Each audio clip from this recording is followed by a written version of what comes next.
sommes effectivement tous mangeurs et nous mangeons ensemble aussi souvent.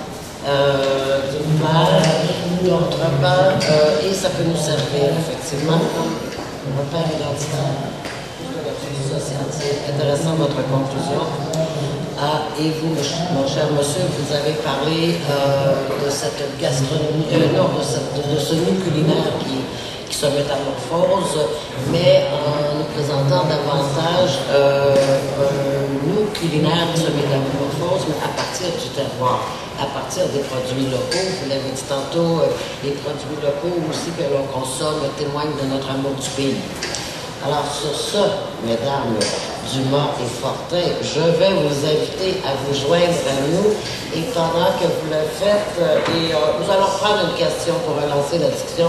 Alors, mesdames Dumas et Fortin ont une lourde tâche cet après-midi, c'est-à-dire venir continuer la discussion, ajouter peut-être d'autres points de vue au débat. Au débat, à la réflexion qui est amorcée. Moi-même, j'en ai quelques-uns, quelques points de vue, d'autres points de vue. Il y a des gens dans la salle qui en ont d'autres aussi. Alors, pendant que je vous laisse quelques minutes pour réfléchir, je vais vous présenter d'abord Mme Dumas. Elle est titulaire d'un diplôme en lettres françaises de l'Université d'Ottawa. Mme Dumas a d'ailleurs d'abord travaillé au quotidien de droit. Embauchée par la presse en 2001 à titre de critique de théâtre, elle travaille maintenant au cahier Gourmand, Voyage et Livres. Madame Dumas est à notre gauche, à ma gauche. Madame Anne Fortin est diplômée en ethnologie, langue et gestion du tourisme. Elle est propriétaire de la librairie gourmande du marché Jean Talon depuis 2004. Elle est l'auteure du livre Cuisiner avec le sirop d'érable du Québec, lauréat du premier prix au Gourmand World Book Awards 2010 dans la catégorie Meilleur livre, sujet unique Canada en français. Alors, mesdames, effectivement, la question qu'on lance, et vous me la permettrez, peut-être on ne parle pas de métamorphose, mais peut-être de la trajectoire du nous culinaire. Est-ce que, étant donné que c'est effectivement une activité essentielle à la vie, qui nous rassemble, etc., est-ce que ça peut créer de nouveaux repères identitaires pour le Québec moderne? Alors, à la lumière de ce que vous entendez, vous pouvez élaborer là-dessus, puis vous nous apporter d'autres perspectives. Court laps de temps, et ensuite on va engager une discussion. Si tu permets, Ève. Alors, d'emblée, je vais vous dire que c'est pas nécessairement simple et facile que de prendre la parole après deux intervenants de calibre comme on vient d'avoir. Alors, moi, je suis la personne de ceux qui sont autour de cette table qui a vraiment les mains à la pâte. Moi, je suis tous les jours, c'est ma quotidienneté d'être avec des gens qui mangent, qui veulent bien manger, qui veulent améliorer leur alimentation et qui sont des curieux, qui sont des joyeux. Et j'ai pris note de quelques mots de ce que vous avez dit tout à l'heure, les deux intervenants. Et les mots hédonisme, les mots plaisir partagé. Et j'ai retenu aussi le mot que Jean-Pierre a dit, le passé mythifié. Et moi, j'ai un peu de... En fait, j'aimerais un jour qu'on puisse en parler de notre passé culinaire, de notre passé gastronomique, de ce que c'est pour nous le patrimoine culinaire. Mais aussi, j'ai retenu, en fait, la conclusion quand on parle de la cuisine comme étant un instrument de changement social. Et ça, moi, j'y crois beaucoup, et vous y croyez sûrement pour avoir vu l'évolution du Québec de 1970-80 à où on est rendu aujourd'hui. Et je ne parle pas nécessairement de tout ce qui est la cuisine divertissement, et ça, j'embarque facilement, puis je trouve ça extraordinaire aussi, parce qu'il y a plein d'autres divertissements, dont le sport, la musique, tout ça. Mais la cuisine vient prendre une place, c'est très nouveau, et tout le monde en parle, c'est quand même très spectaculaire aussi.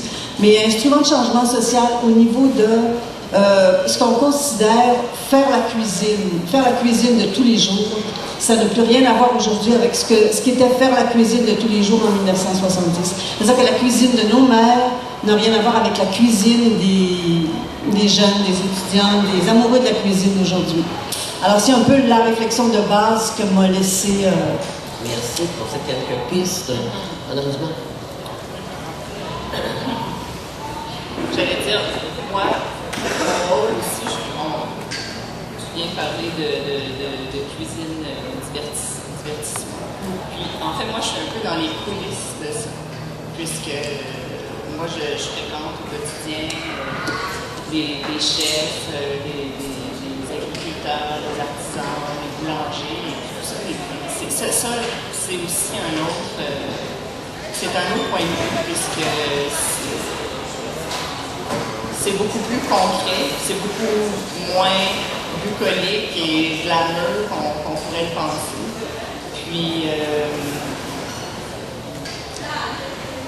Puis en tant que consommatrice, moi c'est clair que je pense, en tant que consommatrice et puis en tant que personne qui baigne là-dedans toujours, c'est sûr que j'y crois là, au social qui est construit par la nourriture, que ce soit entre les gens, les amis, d'une même famille, les gens d'une même ruelle, d'un même quartier, ou que ce soit dans nos relations aussi avec ceux qui nous nourrissent finalement. Quand on habite en ville, il y a aussi ça, c'est je pense qu'on parle d'un point de vue très urbain. Quand on habite en ville, on peut, et puis qu'on a la chance d'aller faire ses courses au grand marché public. Il y avait d'ailleurs un reportage dans la presse sur le marché Jean Talon ce matin, et qu'on noue des liens, qu'on développe des relations avec tous ces gens qui nous nourrissent. Je veux dire, ça aussi, c'est une construction. Je veux dire, c'est un développement, finalement. Merci. Moi, j'aimerais peut-être vous relancer. Si vous avez des questions précises, vous, M. Lemasson, j'ai vu que vous avez noté tantôt. Vous avez aussi dit que cette idée du patrimoine culinaire, c'est bien ce que vous avez dit, madame, le patrimoine culinaire. Vous avez dit que c'était très intéressant. Est-ce que vous voulez faire un commentaire là-dessus? Je reviendrai à cette question de nourriture comme facteur de changement social. Oui, je crois que l'idée de patrimoine culinaire est importante. C'est tout à fait récent qu'on s'intéresse à l'histoire culinaire au Québec. Et c'est comme si on était amnésique de tout un passé qui nous a modelé, mais on ne sait pas véritablement comment. Une des grandes difficultés, quand on regarde les travaux de l'histoire de l'alimentation, généralement ils s'arrêtent en Nouvelle-France, mais ce qu'on connaît, c'est la culture des aliments, quels aliments étaient cultivés, mais on ne sait pas quelle cuisine était faite. C'est-à-dire qu'on a quelques repères alimentaires, mais pas du tout des savoir-faire culinaires. Alors que comparé à d'autres cultures, où la recherche culinaire porte, parce que par exemple il y a eu des livres de cuisine, par exemple en France on parle du premier livre de cuisine vers les années 1400, ici le premier livre de cuisine proprement québécois c'est 1840. Donc on a pas nécessairement un manque de mémoire culinaire, mais il y a là effectivement une absence de repères qui fait que je me souviens dans ce domaine-là est relativement court historiquement. Alors évidemment il y a une entreprise intéressante. Moi personnellement c'est un peu pour ça que j'ai travaillé sur l'histoire de la tourtière, sur le pâté chinois, etc. Je me suis intéressé à des plats typiquement québécois et essayé de reconstituer leur histoire, mais ce ne sont que, je dirais, des aspects pas anecdotiques, mais quand même qui n'envisagent pas l'ensemble de la problématique du patrimoine, comme Anne le mentionnait. Et à cet égard-là, je crois qu'il y a encore beaucoup à faire et qu'il y a encore un champ de découverte considérable, et notamment, tout particulièrement, et alors là je rejoins ce qui a été dit, c'est que au Québec, souvent quand on parle, et puis je fais toujours référence au concours du devoir qu'il y avait eu sur quel serait le plat national, et ce qui était ressorti, c'était la tourtière, le pâté chinois, le poulet grillé, puis la sauce à spaghetti. Hein? Et donc, d'une certaine façon, c'était pas la haute cuisine, c'est-à-dire le référent culinaire de la Pourtant, les gens du devoir ont un certain degré de scolarisation, on va dire. Mais même à ça, c'est-à-dire que d'une certaine façon, le répertoire, la référence patrimoniale, c'est une cuisine populaire dont, hélas, on a très peu de traces. Et là, on a comme justement, c'est pour ça que je parlais de mythifier, parce que on le reconstitue, on mythifie un petit peu. Moi, je me suis amusé à justement montrer l'origine de certains plats. Mais si on parle des fèves au lard, en réalité, le nom est français, mais le fait qu'elle soit sucrée est largement un héritage américain, etc., etc. C'est-à-dire que même quand on donne des noms français à des plats, eh bien, quand on regarde les recettes, c'est pas rare qu'on voit en fait une recette anglaise, même si le nom est français. Alors, il y a toutes sortes de choses à faire dans cette direction. Et M. Lemasson, même le spaghette, comme plat québécois, référencé à Madame le Oui, j'enchaînerais quand même sur ce que Jean-Pierre disait en disant, au fond, tout rapport au passé, surtout quand on cherche à se constituer un patrimoine, tout rapport au passé comporte une part de mythification. La question, ce serait de savoir, bon, bien sûr, d'être capable de mettre le doigt sur ce qui constitue des éléments mythiques, puis aussi de peut-être être dans un discours un petit peu détaché par rapport à ça, c'est-à-dire qu'il ne faut pas en faire des objets fétiches, il ne faut pas en faire des objets intouchables, et je pense qu'on a jusqu'à présent heureusement échappé à ça, alors qu'en France, par exemple, la course au vrai cassoulet, là, Castelnaudary ou Carcassonne, ça crée des objets fétichisés, des objets gastronomiques qui ont une espèce de label d'identification sur lesquels on ne peut plus intervenir et que les gens ne peuvent pas s'approprier. Alors, ce qui peut-être marquerait notre rapport au patrimoine ici, et ça serait très nouveau monde de ce point de vue-là, ça serait que, oui, on est dans un rapport au passé qui mythifie, mais on représentifie ce patrimoine-là, on se le réapproprie, on le modifie. On le modifie sans doute en introduisant de la fausseté, du mythe, de la fantaisie, de la subjectivité, mais ça participe vraiment aussi d'une forme de construction identitaire qui autorise davantage le jeu avec la norme que ce qu'on peut trouver, par exemple, en Europe. Et donc, de ce point de vue-là, le modèle de la gastronomie française ou des appellations contrôlées qu'on retrouve en France ou des labels du terroir sera probablement jamais tout à fait adapté à la gastronomie québécoise. Allez-y, Madame Fortin. Oui, non, simplement, moi je travaille présentement sur, pour le plaisir aussi, mais sur la cuisine historique, la cuisine du Québec, disons 50 ans d'histoire culinaire, 1910-1960, donc avant l'expo, avant qu'on commence à connaître un peu la cuisine ethnique, la cuisine d'autres pays.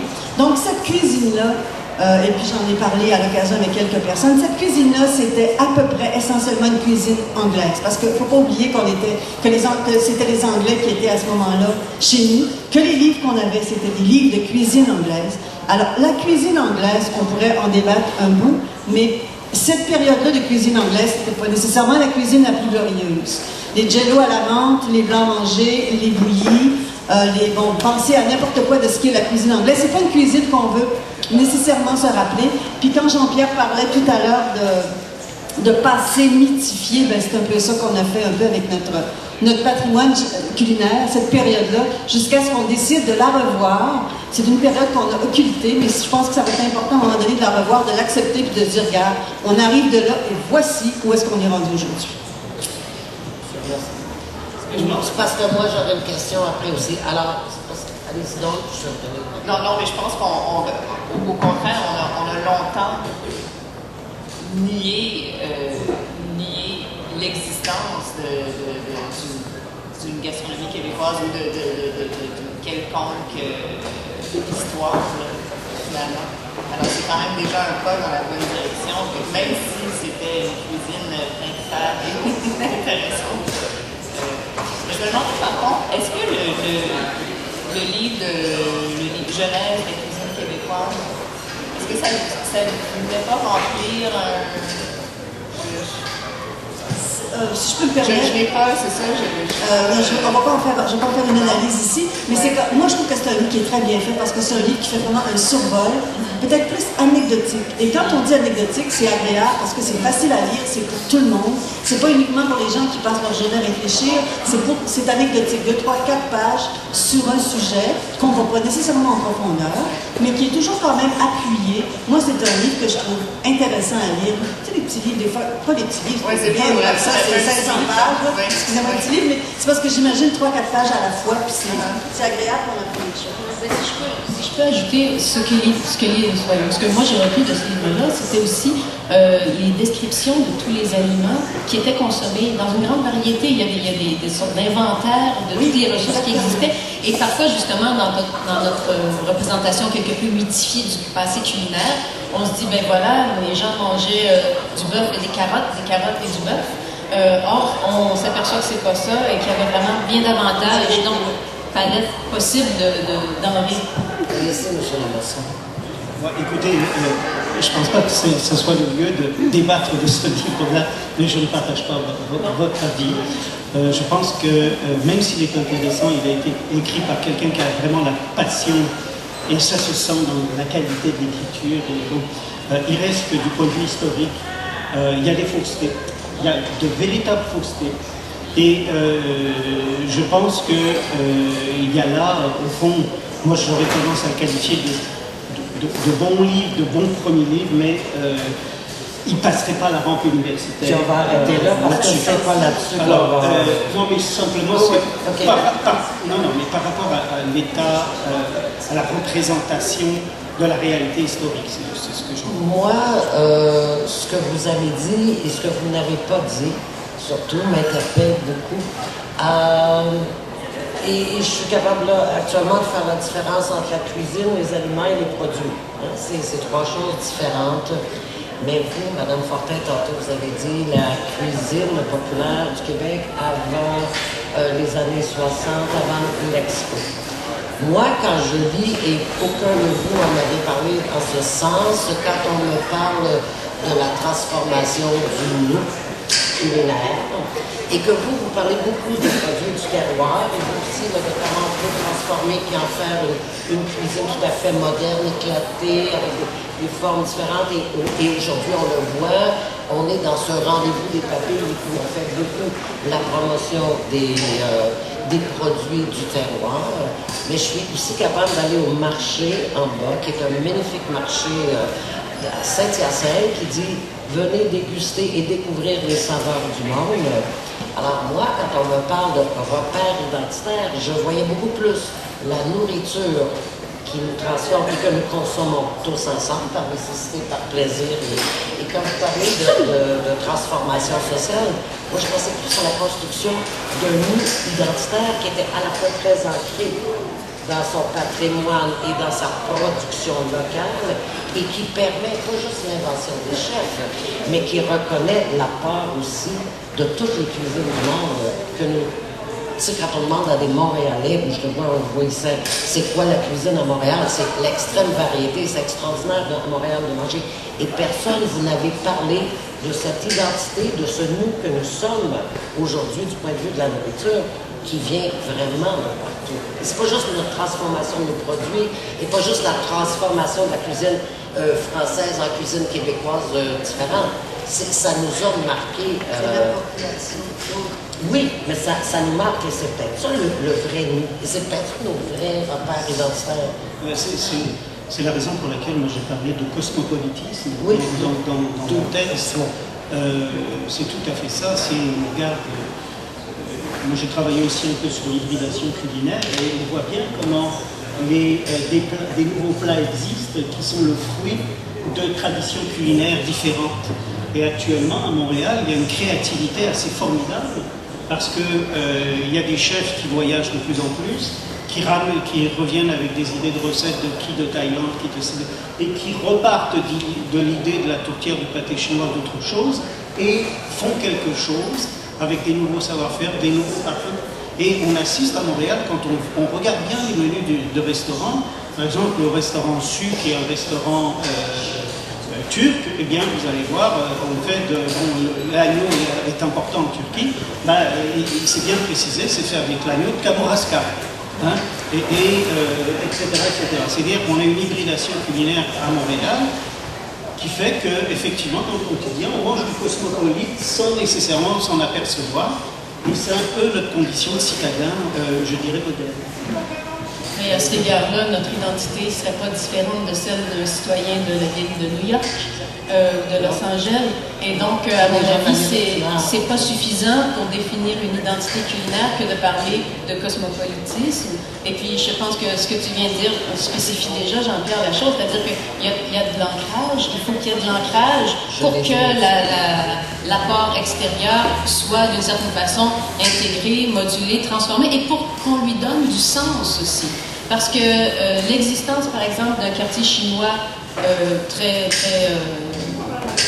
séparé géographiquement, par exemple, dans une ville comme Toronto, où on va manger du chinois dans le quartier chinois, où on va manger chez des immigrants qui sont parfois très souvent pauvres, non intégrés, dont la seule profession possible, c'est de devenir cuistot dans un restaurant familial. Bien, à mon avis, ça ne parle pas de construction d'un tissu social.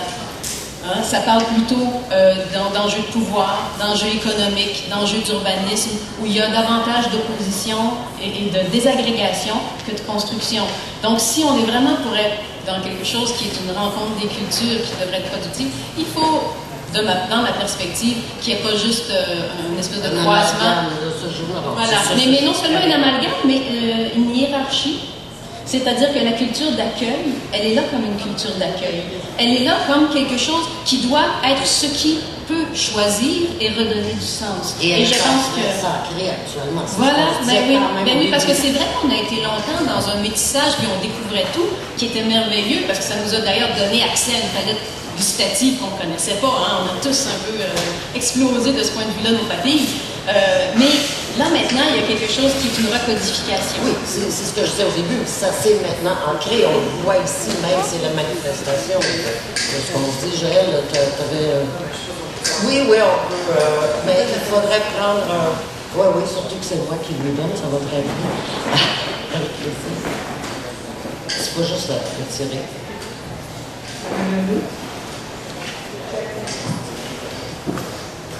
Oui, mais en fait, je trouve ça vraiment passionnant. Mais en fait, il y a une chose que Robert Schwartz a dit hier qui me semble important peut-être de mentionner. Ce qui fait qu'il y a une sorte de fluidité culturelle à Montréal, c'est entre autres le fait qu'il n'y a pas d'hégémonie. Il n'y a pas d'hégémonie culturelle. Et je vais donner un exemple très rapide. Mon père est arrivé, pas de Saint-Saëns, mais en fait de la campagne de Sainte-Martine, à Montréal en 1964. Et il a mangé de la soupe tonkinoise avant de manger de la poutine, parce que la soupe tonkinoise est arrivée à Montréal avant la poutine. Et donc, pour quelqu'un qui vient à Montréal depuis 1960, est-ce qu'il y a vraiment une hiérarchie aussi claire pour ça? Est-ce qu'il y a besoin d'avoir une hiérarchie, je pense, pour qu'on puisse s'orienter? Je ne suis pas certain, je ne sais pas ça m'intéresse ce que vous dites, mais moi, comme Montréalais, je n'ai pas l'impression que cette hiérarchie est si claire que ça. Quand le pesto est arrivé dans ma vie en 1990, ça a révolutionné mon existence avec mes parents. Et mon père me disait récemment que le basilic, quand il était jeune, il donnait au chat pour que leur poil soit lisse, pour avoir un meilleur poil. Et 30 ans plus tard, on est autorisé des papiers et ça a été son pesto. Et c'est vrai que ça s'est transformé rapidement, mais je me demande, est-ce qu'on a vraiment besoin qu'il y ait un seul passé, qu'il y ait une hiérarchie pour qu'on puisse s'orienter? Il y a M. Lamasson qui avait demandé la parole. Oui, mais je sens que la question est dirigée. Alors, réagissez. Et depuis qu'on mange du tout pesto, on a le poil lisse. Hein, mais non, justement, ce qui est une des caractéristiques, je dirais, même canadiennes, pas seulement québécoises, c'est que d'une certaine façon, on a eu des vagues migratoires qui sont venues avec des groupes plus ou moins importants, sans que nous ayons justement, contrairement à des pays comme la France, une cuisine constituée. Ce qui fait que nous avons eu, et que nous sommes toujours dans une ville où le degré de cosmopolitisme est bien supérieur que dans d'autres villes où les cuisines sont constituées, où il y a des traditions culturelles. Alors, ce qui nous laisse une perméabilité beaucoup plus considérable, et ce qui fait effectivement des possibilités d'hybridation beaucoup plus considérables. Et je veux juste rebondir sur le fait que, est-ce que par rapport à New York, on est un cosmopolitisme différent? Oui, d'une certaine façon, parce que on est aussi, on a eu des influences spécifiques en rapport avec la cuisine française. On a un style, si on va à Toronto, on se rend bien compte qu'il y a un style qui est plus asiatique qu'à Montréal. Et d'autre part, et ça finalement je l'arrête là-dessus, c'est que c'est là où l'interaction avec les produits du terroir est intéressante, c'est que même si on fait la même recette qu'à Toronto, si on la fait avec des produits d'ici, elle n'aura pas le même goût. Et donc, il y a un goût à nommer, et ça c'est pas facile, mais c'est au niveau du goût, des sensations, du sensoriel, que même si la recette est identique avec la ville voisine, nous n'aurons pas les mêmes sensations dans l'assiette. Madame Scott? Ben, simplement juste pour dire que j'ai employé le terme hiérarchie, et je sais que là ça comme ça, mais je le maintiendrai quand même, tout en ayant cette précision qu'une hiérarchie n'est pas nécessairement ancrée dans le passé, elle n'est pas nécessairement fixe, c'est simplement l'idée qu'il y a une pondération des rapports qui peuvent être fluctuants et qui ne sont pas juste une rencontre fortuite. Et donc, au fond, à partir du moment où je cuisine et où je vais choisir, je vais hiérarchiser des aliments, je vais choisir plus de légumes, je vais décider de réinterpréter du navet comme ma mère le faisait, et d'une certaine façon, ça crée une hiérarchie des cultures, appelons ça un ordonnancement, si c'est moins choquant. Ça ne veut pas dire qu'il y en a une qui est meilleure que l'autre, mais ça veut juste dire qu'on s'enracine dans un lieu particulier, avec une identité particulière, qui n'a pas à être fixe pour l'éternité des temps, bien sûr. Oui, en fait, à chaque fois qu'on parle de... C'est ça, c'est un quiz, alors, à chaque fois qu'on parle de gastronomie québécoise, on en vient à parler de Montréal avec sa spécificité, tout ça, c'est super. Mais j'ai quand même l'impression que dès qu'on sort de Montréal, c'est complètement autre chose. Et oui, effectivement, il y a des exceptions, mais je me rappelle une série de reportages de Marie-Claude Lortie dans la presse cet été où elle a fait une tournée du Québec et c'était pas toujours très glorieux. Alors, j'essaie de comprendre comment ça se fait que cette gastronomie, ce plaisir de bien manger, de bien apprêter ces aliments qui poussent partout au Québec, se concentre essentiellement à Montréal. Et sa région. Et la métropole. Le 450 aussi, mettons. Jusqu'à Saint-Hyacinthe au moins. Allez-y, monsieur le Bassin. Écoutez, le terroir, c'est une invention des urbains. Il y a 80% maintenant de la population qui vit en ville. C'est ces urbains-là qui veulent du terroir. Hein? Et donc, d'une certaine façon, c'est une nouvelle catégorie pour lire la campagne, hein, le terroir. Alors, c'est sûr que, et par rapport à votre souci, là, je perds aussi oui, oui, mais non, la question... Comment se fait-il que c'est limité à Montréal? Je dirais que c'est un phénomène typiquement urbain. Alors on en parle à Montréal parce que, à cause de la taille de Montréal, mais vous le retrouvez à Sherbrooke, vous le retrouvez à Québec. Laurier Turgeon a fait des choses sur justement. Bon, alors non, mais désormais, compte tenu du fait que la très grande majorité de la population est urbanisée, eh bien de plus en plus cette problématique va émerger et va s'imposer, tout simplement, je dirais, par la logique de l'urbanisation.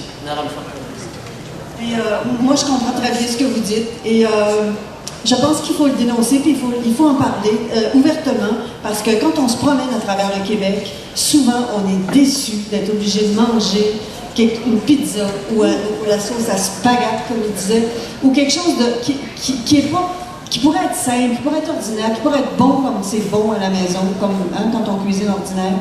Mais on a de la misère à trouver ça. Puis je pense que c'est pas le temps de dénoncer, là, on va pas se mettre à être dogmatique, mais c'est de retrouver cette bonne cuisine-là qui appartient à nos régions aussi. Puis c'est sûr que on commence à sortir un peu de Montréal, on commence à sortir de Québec. Chacune des régions commence à avoir des lieux forts, des produits forts aussi, mais je pense que tout le monde va devoir s'y mettre. Puis autant Montréal a explosé dans les 10 dernières années, autant possiblement les régions, une à une, vont avoir des produits importants, des producteurs importants, et que les gens on va s'y greffer finalement. Madame Scott, je vous ai vu. Simplement peut-être pour ajouter de l'eau au moulin, mais quand même, le regard des urbains, et c'est le cas dans la gastronomie, mais c'est le cas aussi en tourisme et de façon générale dans les modes de vie, le regard des urbains, souvent, lorsqu'on se promène dans les campagnes, dans d'autres pays, révèle aux gens eux-mêmes leur richesse. Et oui, il y a cette espèce d'effet de regard qu'on apporte parce qu'on est extérieur, parce qu'on n'est justement pas de la campagne, pas de cet endroit-là. Et je pense qu'il y a donc une sorte d'effet malgré tout positif de cette confrontation entre l'urbanité et la campagne, qui est que des gens peuvent prendre conscience de leurs ressources, de leurs richesses, et puis les mettre en valeur après. Je reviens d'un séjour aux îles de la Madeleine bouleversant, je vous le dis, où là, j'ai vu des gens, dont j'ai mangé de la cuisine familiale ordinaire, rien d'extraordinaire, mais les gens sont devenus conscients que leur mode de vie, leur pratique de production alimentaire, leur façon de préparer les plats, de mettre des clames en conserve, ainsi de suite, ce sont des choses qui nous intéressent et ils nous font entrer dans leur mode de vie, les partager et valorisent donc quelque chose qui est de l'ordre d'une pratique collective, mais qui ne voyaient même pas eux-mêmes. Donc là, il y a quelque chose qui se passe. Et après ça, j'ai une question. Mais encore plus que ça, en fait, mes beaux-parents sont à la campagne et puis bon, ils ont leur potager, tout ça, ils cuisinent beaucoup, mais ils vont quand même aller à l'épicerie, au supermarché, puis ils achètent même s'ils sont entourés de fermes, ils vont acheter leur viande au supermarché, puis bon, donc, et ça, en effet, c'est un bel échange qu'on peut avoir, en fait, là.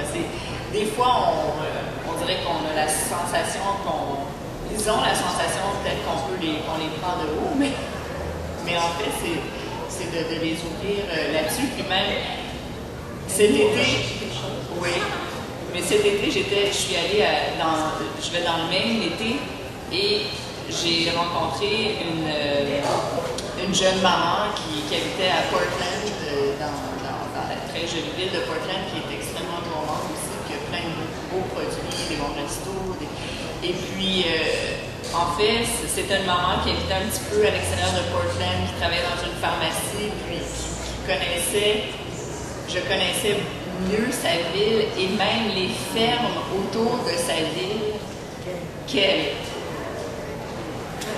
C'est intéressant cette discussion de l'urbain et de la terre, la ferme, du rural et du rapport entre les deux. Vous avez une question?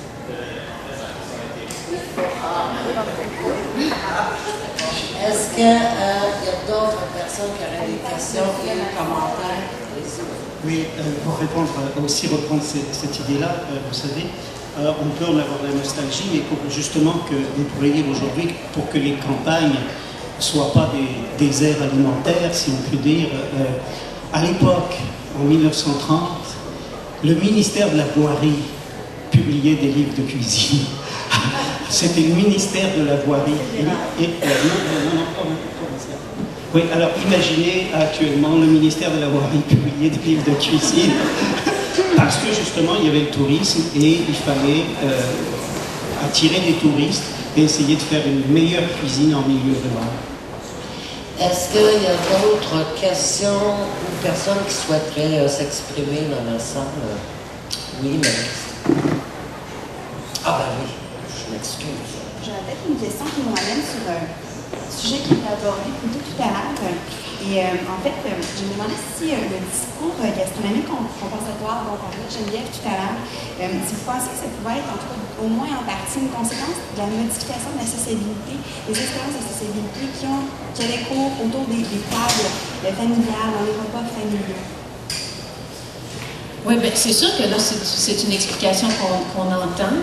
Par exemple, Claude Fischler, dans l'Omnivore, dit au fond pourquoi on s'investit autant dans l'aliment, c'est parce qu'on a perdu, la modernité alimentaire nous aurait fait perdre quelque chose de l'authenticité de l'aliment, de sa fiabilité, sa vérité. De la même manière, l'éclatement des formes de sociabilité alimentaire pourrait peut-être vouloir nous faire mythifier de nouveau le repas. Mais j'ai essayé d'avoir une hypothèse, si on veut, plus audacieuse, qui serait qu'au fond, il y a un malaise civilisationnel, mais qui ne concerne pas que l'aliment, qui concerne tout notre rapport au concret et toutes les formes de sociabilité, donc pas seulement alimentaire, mais la gastronomie comme objet, parce que ça nous touche vraiment, serait apte à venir comme essayer de cicatriser ça. Donc, oui, ça serait une possibilité de dire, oui, il y a des pertes au niveau du repas, mais est-ce que si on répare ces pertes au niveau du repas, on va réparer aussi d'autres pertes sociales plus généralement? Ça se peut. Ça se peut que si on intervient sur les formes de sociabilité alimentaire, si on fait plus de repas entre amis, entre familles, ben là, il y aura peut-être quelque chose qui est de l'ordre du gain de sens et qui va véritablement être agissant. De la même manière, moi je dis souvent, pourquoi il y a des épidémies d'obésité, puis en particulier les Américains sont si obèses? Ils mangent de la nourriture qui ne signifie rien. Quand on mange une nourriture qui signifie rien, on est obligé de manger beaucoup, parce que c'est comme un gouffre sans fond. Mais si on donne de la signification à l'aliment, d'une certaine façon, nos choix seront plus éclairés, ça sera plus nourrissant dans tous les sens du terme, et on pourra alors, oui, autoriser, admettre qu'il y a des contraintes, qu'il y a de l'autodiscipline, qu'il y a de l'équilibre. Donc oui, il y a vraiment possibilité sans doute de regagner du sens à partir même de l'aliment en tant que lieu d'intervention. Du lien social aussi, de façon plus générale, parce que l'imaginaire du repas festif. Oui. Moi, j'abonderais dans le même sens.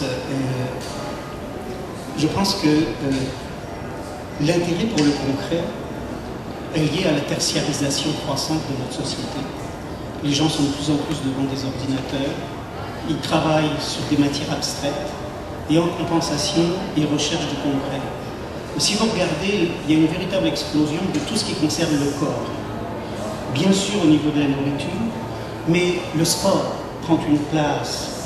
Les spas, c'est-à-dire qu'on vous offre tous les sports extrêmes maintenant.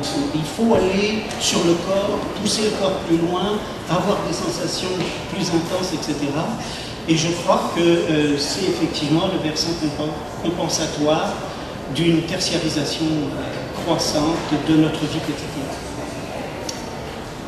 S'il n'y a pas d'autres questions dans la salle, je vous demanderais peut-être en terminant une dernière pensée qui ramasse peut-être des choses que vous avez déjà dites ou qui va complètement ailleurs. Si on se disait, parce que moi je pense toujours à la thématique de ce congrès qui est celui de la ou des trajectoires de différents niveaux, si on pouvait prévoir ou souhaiter certaines trajectoires pour le goût culinaire ou l'alimentation, parce qu'on a parlé d'alimentation, de produits, de gastronomie, mais reprenons ce terme du goût culinaire. Si on pouvait imaginer, souhaiter certaines trajectoires pour l'avenir, quelles seraient-ils? Ben, je vais commencer ici et peut-être si tu as quelque chose à rajouter Moi, en fait, ce que je peux faire, c'est que, en plus de tout ce qu'on a déjà dit, c'est que le lien ici entre la terre et l'homme soit une des choses dans lesquelles on investisse. Parce que ce lien-là, je pense, pour toutes sortes de raisons spirituelles, humaines, philosophiques, etc. Et je trouve ça très significatif qu'on soit à Saint-Hyacinthe, la terre qui nous nourrit. On s'entend, c'est sûr qu'il y a beaucoup de fermes industrielles, mais c'est quand même la terre qui nous nourrit. Pour moi, c'est très significatif qu'on parle d'identité alimentaire, d'identité ici, parce qu'en fait, ce lien-là, il existe, il est réel. Donc, c'est quelque chose que c'est important. Je m'en allais dans ce sens-là, en fait, j'allais parler de respect. De respect de la terre et de respect de ceux qui nous nourrissent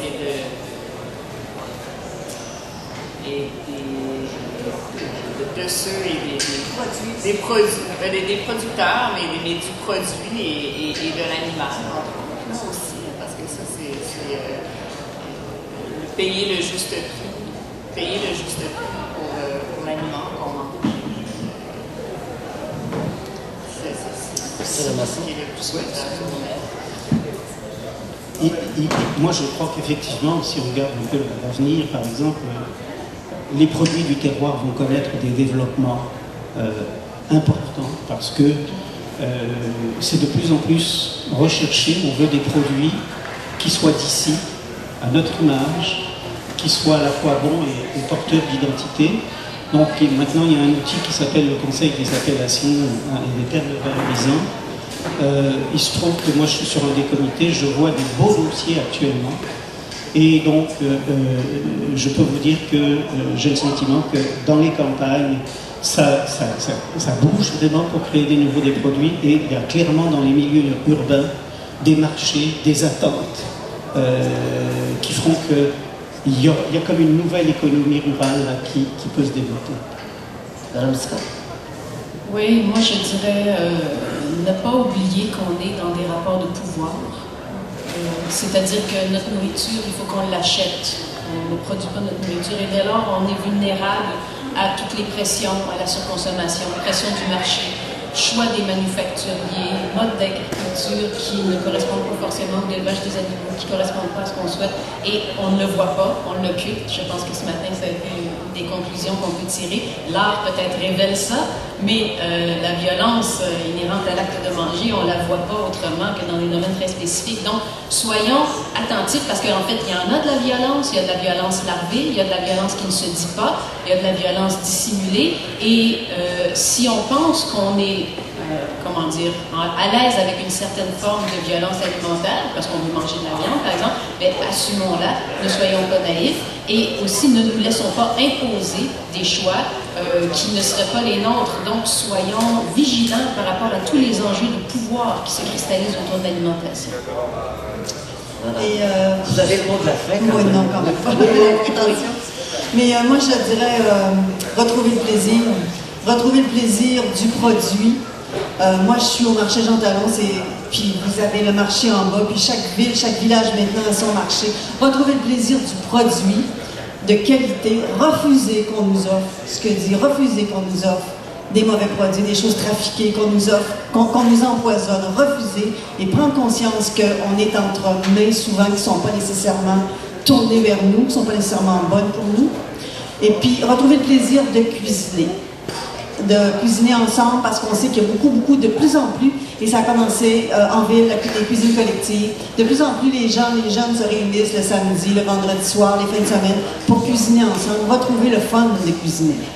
Madame Fortin, on n'aurait pas pu imaginer un plus beau mot de la fin. Il est parfait, c'est ça. Alors,